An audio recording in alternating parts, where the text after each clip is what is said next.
MP में राज्यसभा चुनाव के लिए वोटिंग जारी है। आपको बता दें कि अब तक 205 विधायकों ने वोट डाल दिए हैं।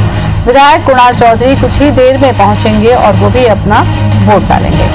तो 205 विधायकों ने वोट डाल दिया है। मध्य प्रदेश में राज्यसभा की सीटों के लिए चुनाव चल रहा है, वोटिंग की जा रही है। 205 विधायकों ने अपने वोट डाल दिए हैं। कुणाल चौधरी कुछ ही देर में वोट डालेंगे। तो कुणाल चौधरी कोरोना संक्रमित हैं और चुनाव आयोग ने वोटिंग की परमिशन दी है, इसलिए सुरक्षा के लिहाज से सबसे आखिर में आकर वो अपने वोट देंगे।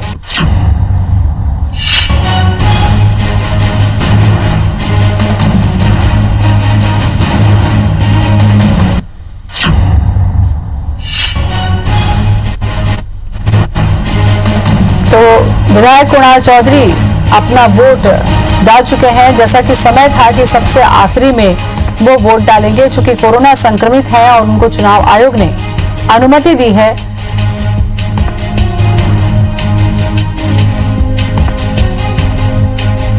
तो विधायक कुणाल चौधरी ने अपना वोट डाल दिया है और उनसे पहले 205 विधायकों ने अपने मताधिकार का इस्तेमाल किया था।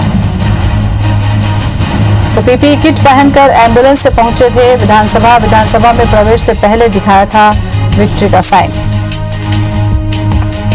तो विधायक कुणाल चौधरी ने अपना वोट डाला।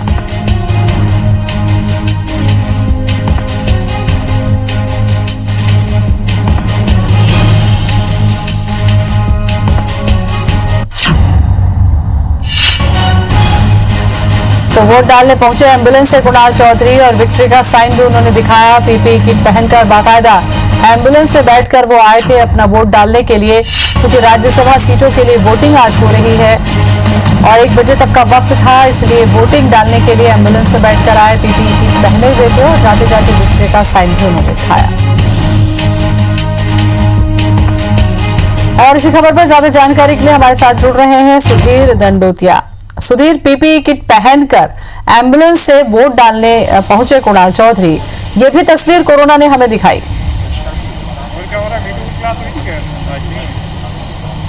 देखिए, बिल्कुल निश्चित तौर पर कहीं ना कहीं पहली बार इस नई व्यवस्था के तहत जो है वोटिंग डाली गई है। और अगर बात की जाए तो पीपीई किट में कुणाल चौधरी ने अपना आखिरी वोट डाला है। अगर बात करें तो हमारे साथ में सीनियर नेता हैं, बीजेपी के सीनियर विधायक अरविंद भदौरिया, जो कि ज्योतिरादित्य सिंधिया के पोलिंग एजेंट है। और अभी जब सभी 206 वोट गिर चुके हैं, कुणाल चौधरी भी अभी थोड़ी देर पहले पीपीई किट में उन्होंने अपना वोट डाला है। अरविंद जी, क्या लगता है आपको, क्योंकि 104 जो है आपके 2 प्रत्याशियों के लिए चाहिए थे, पर लेकिन उससे कहीं आंकड़ा ज्यादा है, कितने वोटों से ज्योतिरादित्य सिंधिया जीत कर जा रहे हैं? मुझे लगता है कि जो भारतीय जनता पार्टी का जो ज्योतिरादित्य सिंधिया जी के लिए वोट निर्धारित किए गए थे, सभी के लिए वोट निर्धारित किए गए थे, किसको किन को देना, वो सब वोट माननीय ज्योतिरादित्य सिंधिया जी के लिए आए हैं। इसके अलावा जो बसपा समाजवादी पार्टी निर्दलीय, उनके वोट दिखा नहीं सकते हैं, क्योंकि उनका उल्लंघन हो जाएगा, वोट रद्द हो जाएगा। इसलिए मुझे लगता है अधिकतम लोग 7 में से मुझे लगता है कि अधिकतम लोगों ने वोट दिया होगा। 5-1 वोट तो मुझे लगता है एक्स्ट्रा मिले ही होंगे, ऐसा मुझे लगता है। हो सकता 7 भी मिले होंगे, हो सकता 5 मिले होंगे। तो ये अभी 5 बजे जैसे काउंटिंग होगी, वो दूध का दूध पानी का पानी सब सामने दिख जाएगा किसको कितना वोट मिला है। भारतीय जनता पार्टी के 107 थे, हमको चाहिए थे 104, तो हमारा पूरा कोटा कंप्लीट था। इसलिए भारतीय जनता पार्टी ने ये प्रयास भी नहीं किया लोगों से कि साहब हमको वोट कीजिए, हमारे जो थे पर्याप्त थे। प्रयास करते तो कांग्रेस के कुछ आ सकते थे क्या? कई लोग थे वहाँ सफोकेशन में, वहाँ परेशान है, वहाँ पे दुत्कार दिए जाते हैं। 10-15 एमएलए राहुल गांधी से मिलने गए, वो मिले ही नहीं साहब, 3 दिन तक लौट के आ गए। हमको भी शिकायत कर रहे थे। हमने यहाँ पर नेता नीति छोड़ी है, कोई अच्छे मार्ग पे चलिए, ऐसा हमने उनको निवेदन किया। आप उस भूमिका में रहे जिस समय कांग्रेस के विधायक टूट कर गए थे, और जिस तरीके से आपकी जो भी चर्चा मैं कर रहा हूँ, मेरे को लगता है कि शायद ऐसा लग रहा है कि जैसे कांग्रेस के विधायक लगातार संपर्क में हो। संपर्क में तो स्वाभाविक है रहना, क्योंकि हम सब साथ में बैठते हैं, बातें करते हैं, दोस्ती है, मित्रता है, संवाद है। मैं जब वहाँ बेंगलोर में था तब भी मैं ये कहता था। तो स्वाभाविक रूप से संपर्क में एक दूसरे की मित्रता रहती है। लेकिन अभी हम इस प्रकार का ना पहले हमने कृत्य किया ना अभी करेंगे। हमारा काम तोड़ने का नहीं है, हमारा काम जोड़ने का है। जो स्व स्फूर्ति जुड़ना चाहते हैं, भारतीय जनता पार्टी के दरवाजे हर किसी के लिए खुले हैं और हर किसी का सम्मान है। हमारा ट्रैवल का भी सम्मान है। सुमेश सिंह को भेजा ही हमने, कहाँ से भेजा? बड़वानी के सुदूर अंचल से, महाराष्ट्र के किनारे के गांव से उठा के और इस देश का सर्वोच्च मंदिर राज्यसभा में जाके स्थापित करने का किसी ने काम किया, आदिवासी नेताओं को। तो ये भारतीय जनता पार्टी ने किया है। उन्होंने क्या किया है? वास्तव में दलित नेता का अपमान किया यहाँ पे आके। अब दिग्विजय सिंह को क्या जरूरत थी? ऑलरेडी एक चीफ मिनिस्टर है। एक्स चीफ मिनिस्टर का ऑलरेडी प्रोटोकॉल होता है। आप भाई साहब आप जो है ना एससी के लोगों के साथ अन्याय कर रहे हैं। आप चेहरा कुछ कर रहे हैं, बोल कुछ कर रहे हैं, तो कथनी और करनी में दिग्विजय सिंह जी की बहुत अंतर है।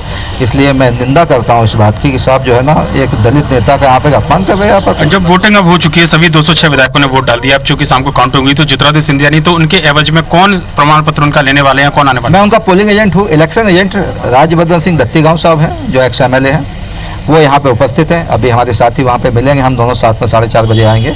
तो माननीय CM साहब सभी लोग आएंगे, उनका प्रमाण पत्र लेंगे और 100% दोनों सीटें भारतीय जनता पार्टी की जीत के आएंगे। सांसद बनने के बाद ज्योतिरादित्य सिंधिया की नई भूमिका केंद्र में, प्रदेश में? मुझे लगता है केंद्र तय करेगा, वो अच्छा ही तय करेगा। अच्छा सोचते हैं, अच्छा ऊर्जावान नेता है मध्य प्रदेश के, एनर्जी वाले लोग हैं, ईमानदार लीडर है मध्य प्रदेश के।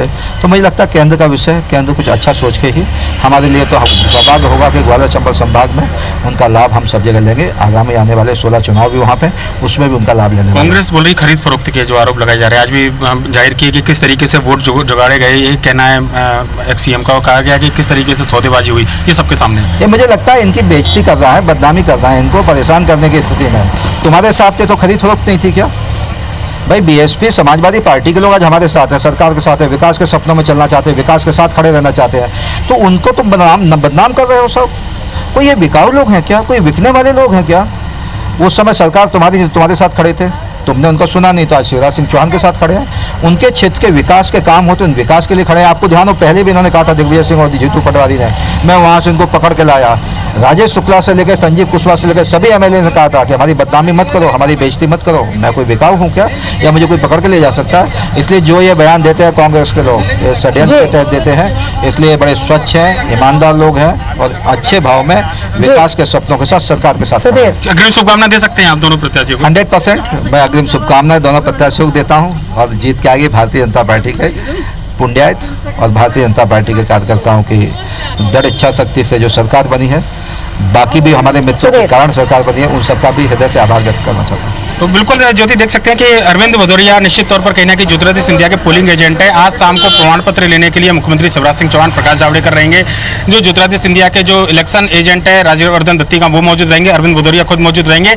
ज्योतिरादित्य सिंधिया की गैर मौजूदगी में उनके जीत का प्रमाण पत्र ये लोग लेंगे, क्योंकि 2 सीट जीतेंगे, ये पूरा भरोसा है। और सभी जो राज्यसभा की जो वोटिंग प्रक्रिया है मध्य प्रदेश के अंदर, बहुत ज्यादा वोट नहीं है। मुझे लगता है 5 बजे के बाद तुरंत ही तस्वीर साफ हो जाएगी। बहुत बहुत शुक्रिया आपका सुधीर, तमाम जानकारी के लिए।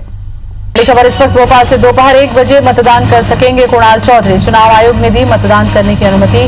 कोरोना पॉजिटिव है विधायक कुणाल चौधरी, सबसे अंतिम में वोट करेंगे कुणाल चौधरी। कुणाल चौधरी के वोट डालने पर बीजेपी नेता लोकेंद्र पराशर का ट्वीट, कोरोना संक्रमित होने के बाद कैसे डाल सकते हैं वोट। तो बड़ी खबर भोपाल से, दोपहर 1 बजे मतदान कर सकेंगे कुणाल चौधरी। आपको बता दें कि कोरोना पॉजिटिव हैं विधायक कुणाल चौधरी और सबसे अंतिम में वो वोट डालेंगे। कुणाल चौधरी के वोट डालने पर बीजेपी नेता लोकेंद्र पराशर का ट्वीट है कि कोरोना संक्रमित होने के बाद वोट वो कैसे डाल सकते हैं। तो चुनाव आयोग ने मतदान करने की अनुमति दी है। कोरोना पॉजिटिव है विधायक कुणाल चौधरी।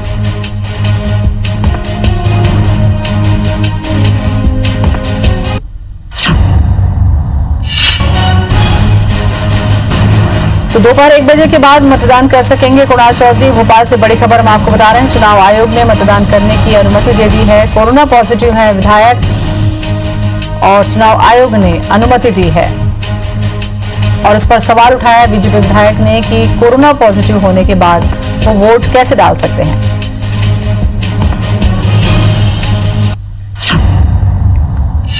तो ट्वीट उन्होंने किया है।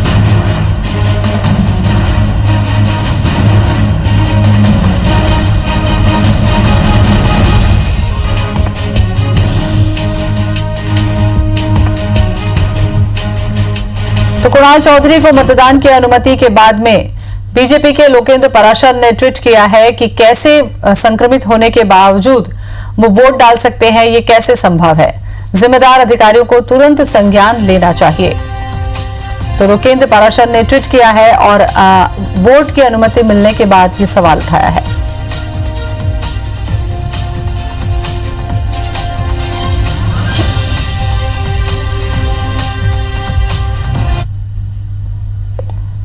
और इसी खबर पर ज्यादा जानकारी के लिए राकेश हमारे साथ में जुड़ चुके हैं, हमारे संवाददाता। राकेश, कोरोना संक्रमित होने के बाद ये जो अनुमति दी है चुनाव आयोग ने, जिसको लेकर लोकेंद्र पराशर ने ट्वीट भी किया है कि अनुमति कैसे दी जा सकती है, क्या सतर्कता बरती जाएगी अगर कोरोना संक्रमण के साथ वो पहुंचेंगे वोट डालने के लिए?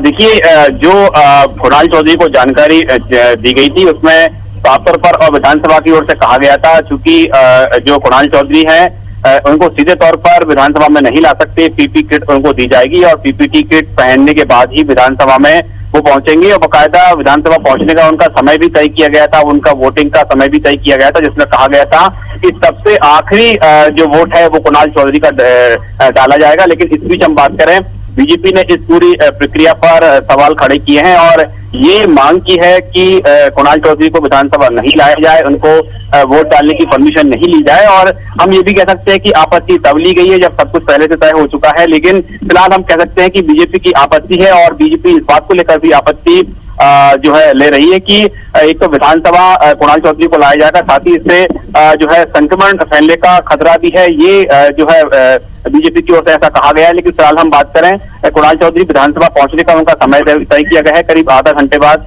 वो विधानसभा पहुंचेंगे और वोट डालेंगे भी। और जो विधानसभा में जो उनको वोट डालने के लिए हम बात करें तो एहतियात के तौर पर सबसे आखिरी में उनका वोट डाला जाएगा। इसके साथ ही जो कुणाल चौधरी हैं उनको ये साफ तौर पर कहा गया है कि वो पीपी किट पहनकर ही विधानसभा पहुंचेंगे, यानी कुणाल चौधरी को जो पीपी किट पहनकर विधानसभा आना होगा, उसके बाद ही वो वोटिंग प्रक्रिया में हिस्सा ले सकेंगे। चलिए, बहुत बहुत शुक्रिया राकेश तमाम जानकारी के लिए।